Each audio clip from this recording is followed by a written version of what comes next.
When Dame Sarah Mully takes on the role of Archbishop of Canterbury, she's not just getting a new job. She's inheriting one of the biggest roles in global Christianity. But, beneath that smooth, orderly handover, there are some serious ticking time bombs, ones that are threatening to just blow the Church of England apart. So what exactly is she up against? Let's dive. Okay, so here's our roadmap. First, we're going to take a look at what's sitting in that in-tray waiting for her. Then we'll get into the three big crises, one by one: the deep division over love and sexuality, the massive cracks appearing in the global church, and of course, that long, dark shadow of the abuse scandal. And we'll wrap up by asking the million-dollar question: can this institution actually heal itself?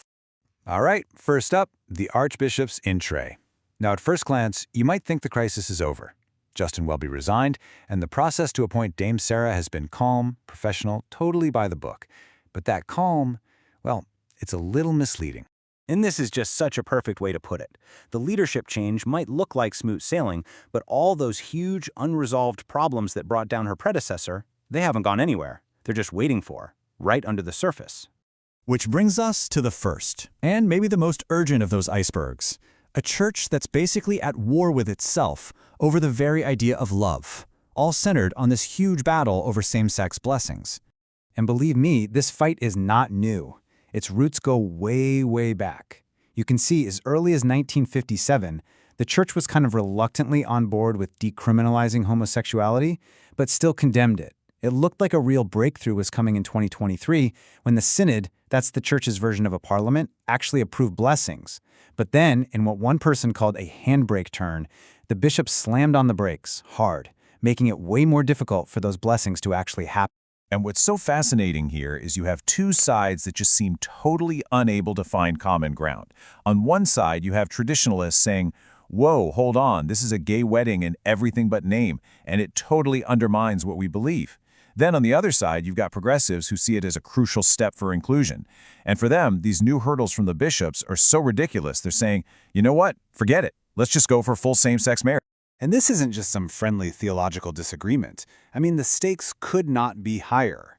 You hear someone like Ian Paul, a conservative theologian, and he's making it crystal clear. For them, this is a red line. They're ready to walk, to say, we are out of communion, which basically means we're done, we're out of step with you. But here's the thing, that attempt to find a middle ground, it totally backfired on the other side too. As Rector Simon Butler puts it, the new rules are like fairly thin gruel. Instead of calming people down, it's actually making progressives push even harder for what he calls the full-fat option. That is, full-blown same-sex marriage in the church. And this isn't just talk, it's happening right now. At his church in Guildford, Simon Butler is just ignoring the bishop's new rules and doing these blessings anyway. It's a quiet but powerful act of defiance for couples like Ian and Paul, and it shows you just how deep this division goes when clergy are openly challenging their own leadership. So that's the battle raging inside England, but this fight is not staying local. It's spilling over, creating huge cracks across the entire Anglican communion worldwide. And that brings us to time bomb number 2, a full-on international split.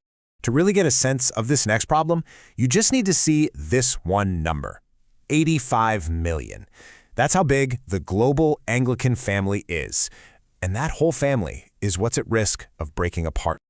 Yeah, the Archbishop of Canterbury is traditionally seen as the spiritual figurehead for this massive global family of 85 million people. But here's the key. That leadership isn't a given anymore. The very same issues tearing England apart are causing a massive rift across the globe. So, who's leading the opposition? Well, it's mostly this group, GAFCON.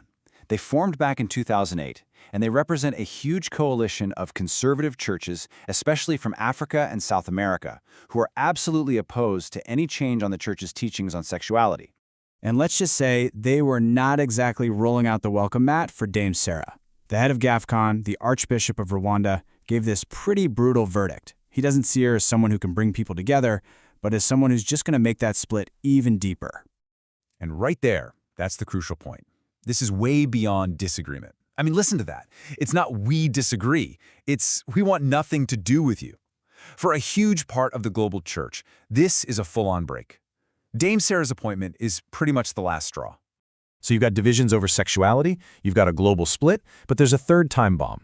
And this one might be the most painful of all. It's the one that hits at the church's moral authority. the long dark shadow of sexual abuse, and the absolute collapse of trust it's caused. And this is such an important point from Andrew Greystone. The abuse crisis. It isn't just about a few bad apples. It's about a whole system where power was twisted and used to hurt people over and over again.